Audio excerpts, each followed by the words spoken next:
이렇게 같이 이동을 하였습니다. 공식적인 행사 일정은 12월 23일부터 25일까지 3일간 4개의 학교를 방문하는 것으로 진행이 되었고요. 저희가 인원이 많다 보니 각 교회마다 출국하고 귀국하는 일정들이 다 달라서 조금씩 차이가 있었습니다. 저희 서울북부교회는 12월 20일부터 27일까지 7박 8일 동안 다녀왔습니다. 저희 교회 일정에 맞춰서 그냥 1차별로 간략하게 설명을 드리도록 하겠습니다. 첫날에는 도착해서 짐 정리할 것들 하고 또 방문하는 학교 아이들에게 줄 간식 2,000개 정도를 포장하고 또 그 이후에는 식사도 하고 교제도 하는 시간을 가졌고요. 두 번째 날에는 컨켄교회에 자체적인 행사가 있었습니다.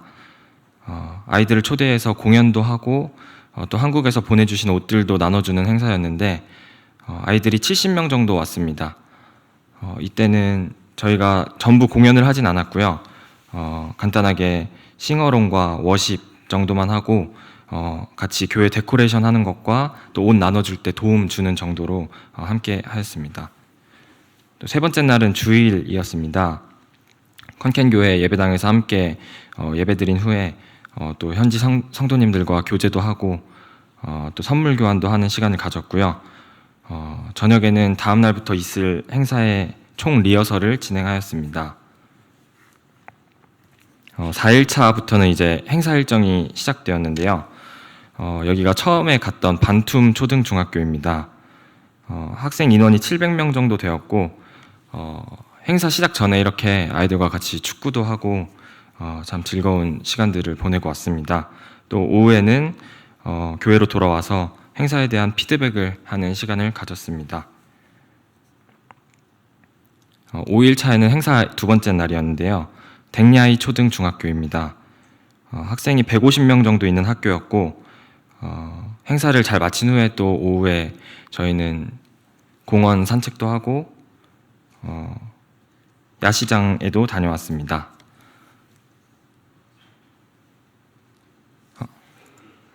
또 행사 마지막 날인 25일에는 2개의 학교를 다녀왔는데요.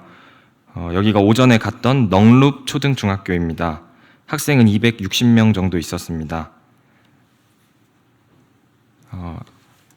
여기는 행사 마지막으로 갔던 라오 초등중학교이고요. 여기서는 학생들이 태국 전통무용 같은 것 공연을 준비해줘서 이걸 함께 본 후에 또 행사를 진행하였고 아이들은 총 240명 정도 되었습니다. 네. 네, 이제 꺼주셔도 됩니다.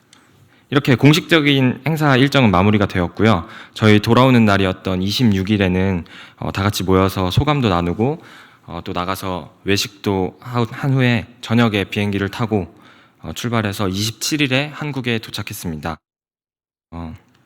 저희 교회가 귀국한 이후에도 다른 교회 성도님들은 몇몇 분 남으셔서 남아 계셨는데요.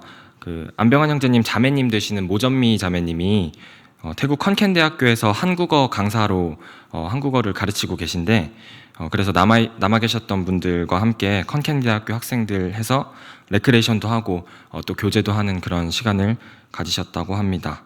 네. 전체적인 일정이나 내용에 대해서는 여기까지 설명을 드리고 이제 제 개인적인 간증을 나눠드리려고 합니다. 우선 제가 태국에 가기까지의 과정부터 말씀을 드리면 태국에 우선 가게 된 계기는 제가 재작년 말에 침례를 받고 작년 초에 올 한 해는 주님을 알아가는 데에 쓰고 싶다는 생각을 했습니다. 주님을 더 경험하고 할 수 있는 일은 최대한 다 해보자 이런 마음이었는데 그 중에는 이제 선교지를 방문해야겠다라는 계획도 있었습니다. 근데 여름에는 여러 사정이나 환경들로 인해서 선교지에 못 가게 돼서 겨울에는 꼭 가야지 생각하고 있었는데 마침 태국 컨켄 지역의 크리스마스 행사 인원을 모집한다는 공고가 올라와서 태국에 가야겠다 마음을 먹었습니다. 근데 제가 직장에 다니고 있다 보니 휴가를 내고 다녀와야 하는데 직장 선배들과 우연히 얘기를 하다가 겨울에는 휴가 금지 기간이 있다고 얘기를 듣게 되었습니다. 제 직장이 이제 보안 경비업 그쪽인데 크리스마스 전후로 한 2주 정도 동안 연말연시 경계 강화 기간이라고 해서 휴가 사용이 전체 금지된다는 얘기를 듣게 되었습니다. 이 얘기를 듣고 처음에는 그럼 태국을 못 가겠다라는 생각이 들었는데 그때 당시에 제가 이제 기도하고 있던 기도 제목들이 있었습니다. 근데 주님께서 제 기도를 들으시고 또 놀랍게 역사하시는 그런 것들을 체험을 하면서 어떻게 태국도 한번 이렇게 질러보고 좀 이제 믿음으로 한번 질러보고 또 기도로 준비해볼까 이런 고민을 하기 시작했습니다. 네. 그러다가 이제 태국을 가겠다고 결정하게 된 사건이 생겼는데요. 제가 근무를 서고 있었는데 저희 회사에 일반 교회 다니시는 팀장님이 한 분 계세요. 되게 열심으로 다니시고 계신 분인데 그분이 지나가시다가 갑자기 저한테 요새 무슨 고민이 있냐 물으셔가지고 제가 뭐 딱히 없습니다. 그냥 그렇게 대답을 했는데 고민이 있으면 하나님한테 기도해라. 하나님 들어주신다. 이런 말씀을 하시더라고요. 이 말을 듣고 하나님이 지금 나한테 기도하라고 지금 이런 상황들을 허락하셨구나 라는 생각이 들었고 태국에 신청을 하고 또 이루시는 하나님을 기대하면서 기도하면 갈 수 있겠다, 하나님이 들어주시겠다 라는 확신이 생겼습니다. 그렇게 비행기 표를 예매하고 그때 당시에 제가 막 이루시는 하나님을 외치면서 네, 가서 또 행사를 할 여러 공연들을 준비하게 되었습니다.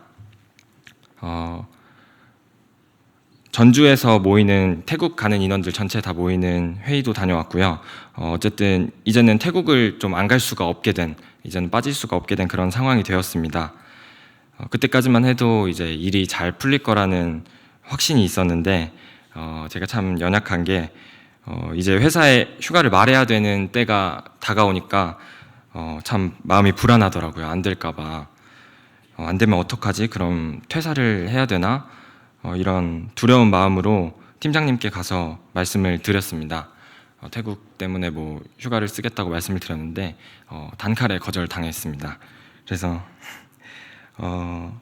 휴가 금지 기간에는 휴가를 낼 수 없다고 일정을 조절하라고 하시더라고요. 근데 일정을 조절할 수가 없으니까 저는 일정 조절이 안 된다. 이 기간에 휴가를 만약에 갈 수 있는 방법이 없으면 저는 퇴사까지도 생각 중이다. 그렇게 말씀을 드렸는데 그 정도냐고 하시면서 그래도 안 된다고 하시더라고요. 그래서 그 다음 날에 또 다른 팀장님과 얘기를 했는데 결론적으로는 그거였어요. 회사에 계속 다니려면 태국은 못 간다. 태국에 가려면 퇴사를 해야 된다. 이런 결론이 났는데 굉장히 마음이 어려웠습니다. 확신에 차 있던 그 저의 모습들은 온데간데 없고 참 불안해했습니다. 겉으로는 막 그래 마태복음 6장에 보면 주님께서 입히시고 또 먹이시고 내일 일 염려하지 말라고 하셨는데 그의 나라와 그의 의를 구하면 더 하시겠다고 하셨는데 뭐가 걱정이야, 퇴사하면 어때, 뭐 그런 생각, 그렇게 말하고 또 그런 생각도 실제로 하면서도 또 마음속에서는 현실적인 그런 걱정들이 가득했습니다.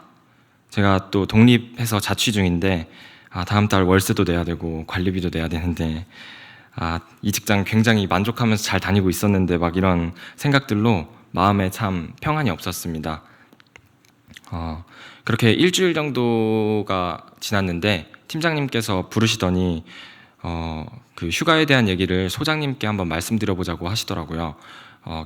결국에는 그 휴가를 최종 결제하시는 분이 이제 사무소장님이신데 소장님께 한번 말씀을 드려보자 그렇게 말하셔서 알겠다고 하고 기다리고 있었는데 사실 그때 어떤 마음이 들었냐면 기대하고 그런 마음보다는 소장님께서 평소에 굉장히 엄하신 분이에요. 또 규율이나 규칙에 있어서는 정말 칼 같으신 분이어서 이거는 지금 소장님께 말씀을 드리면 난 정말 오늘 잘릴 수도 있겠다 이런 마음이 들어서 되게 불안해하는 그런 떨리는 마음으로 소장님께 갔는데 놀랍게도 소장님께서 굉장히 흔쾌히 다녀와라 하시는 거예요. 그러면서 하시는 말씀이 이제 그 전주에 저희 교회가 전도 집회였는데 평일에 이제 교회를 오는 길에 소장님을 만났습니다. 그 소장님이 여기 방학동 사셔가지고 교회 오는 길에 만났는데 어디 가냐고 하셔서 교회 갑니다. 교회 열심히 다니네. 그래 잘 가라 하고 그냥 헤어졌는데 그 얘기를 하시면서 내가 이러려고 그때 너를 만났나 보다. 너 평소에 교회 열심히 다니고 있는 거 잘 알고 있다. 교회에서 간다고 하는데 내가 막았다가 뭐 벼락 맞을 일 있냐 이런 말씀을 하시는 거예요. 그래서 정말 너무 신기했어요. 그런 정말 엄하시고 칼 같으신 분이 그런 분의 마음을 돌리신 하나님께 너무 감사했고 또 그런 사람도 하나님을 두려워한다는 게 너무 신기했습니다. 또 그런 이렇게 참 불안에 떨던 모습과 결국에는 이루시는 그런 하나님의 모습들을 보면서 되게 감사한 그런 마음이 가득 차 있는 상태로 되게 좋은 마음으로 태국에 가게 되었습니다. 태국에 가서도 이제 제가 가기 전에 경험했던 또 묵상했던 것들이 이런 이루시는 하나님에 대한 기도를 들으신 하나님에 대한 것들이다 보니 가서도 그런 부분들이 많이 보였던 것 같아요. 물론 가서 막 이런저런 문제들도 많이 있었습니다. 처음 갔던 700명 있는 제일 큰 학교에서는 교장 선생님의 반대로 뭐 행사가 취소될 뻔하고 또 저희 총 리허설 할 때 막 거기 교회에 있는 빔 프로젝터가 망가져서 막 초록색 빛이 나오고 저희 무언극 해야 되는데 천은 막 고정이 안 돼서 헐렁헐렁하고 막 이런저런 문제들이 굉장히 많이 있었는데 그 와중에도 그런 것들에 대한 걱정보다는 하나님이 이루실 거라는, 주님이 하실 거라는 그런 믿음이 더 컸던 것 같습니다. 그래서 그 태국에 있는 아이들을 볼 때도 참 마음이 좋았어요. 그냥 처음에는 불쌍하다는 생각이 많이 들었는데 그 불교 국가에 태어나서 참 그 진리를 듣지도 못하고 들을 기회도 없고 그렇게 어떻게 보면 지옥에 가야만 하는 그런 아이들이 참 불쌍했는데 또 그 아이들에게 또 행사를 하고 또 복음 말씀 시간도 있고 그런 일정들이 진행돼가는 과정 동안 이 아이들이 나중에는 정말 구원을 받고 하나님께서 정말 이 태국에 놀랍게 역사하시겠다라는 그런 믿음이 생겼습니다.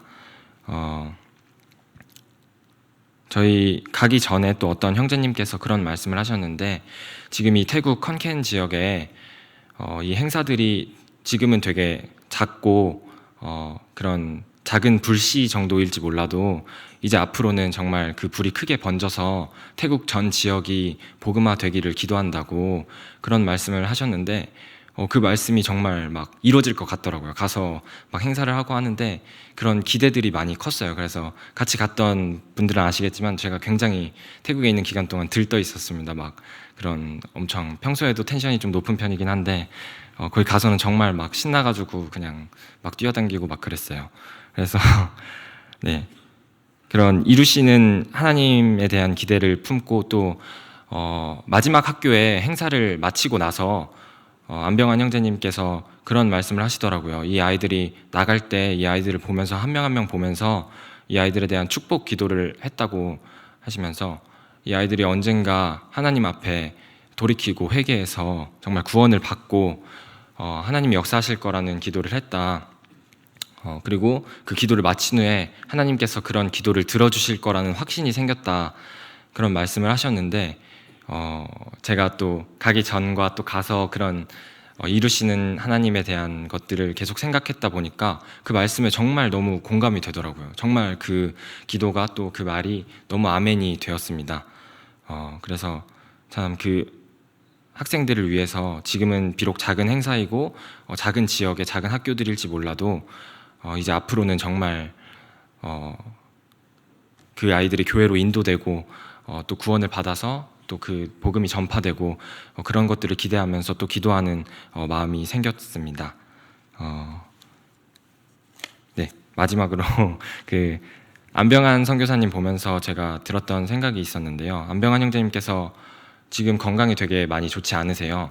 그래서 컨켄 지역 교회를 건축하시면서도 막 몇 번 쓰러지시기도 하고 또 지금도 안병환 형제님 가정만으로는 참 감당하기가 힘든 그런 어려운 일들을 많이 일선에서 하고 계시는데 그래서 굉장히 나이에 비해서도 노쇠해 보이시고 그 건강이 안 좋다는 게 정말 눈으로 보일 정도로 그렇게 힘들어하시는 모습을 보면서 되게 가슴이 좀 뭉클했습니다.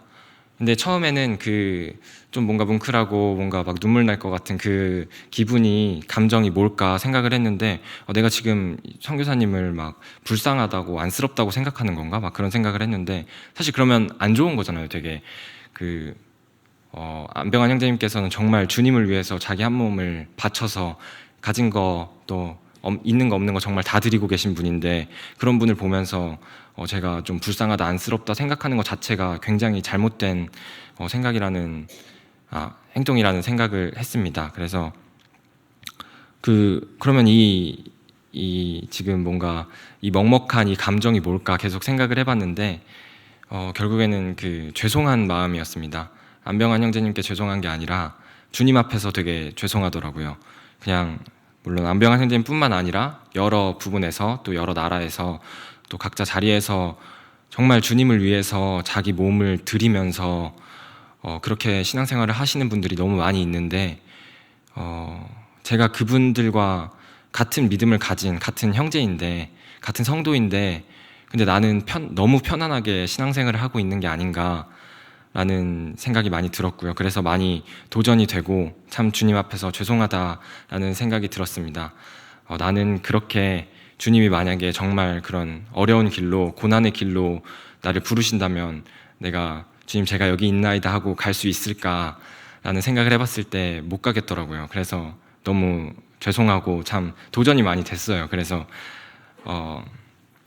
기도하는 마음이 참 생겼고요. 그리고 그렇게 태국에서 겪은 이 일들로 참 제가 앞으로 어떤 곳에 가서 또 어떤 모양으로 주님을 섬기게 될지 모르지만, 또 어디로 부르실지 모르지만, 이 태국 가기까지의 과정, 또 가서 보고 느낀 것들 기억하면서, 이루시는 하나님을 기억하면서 주님이 부르셨을 때 제가 여기 있나이다 하는 제가 되기를 참 소망하는 그런 마음이 생겼습니다. 제가 준비한 간증은 여기까지고요. 네, 두서없이 너무 말했는데 들어주셔서 감사합니다.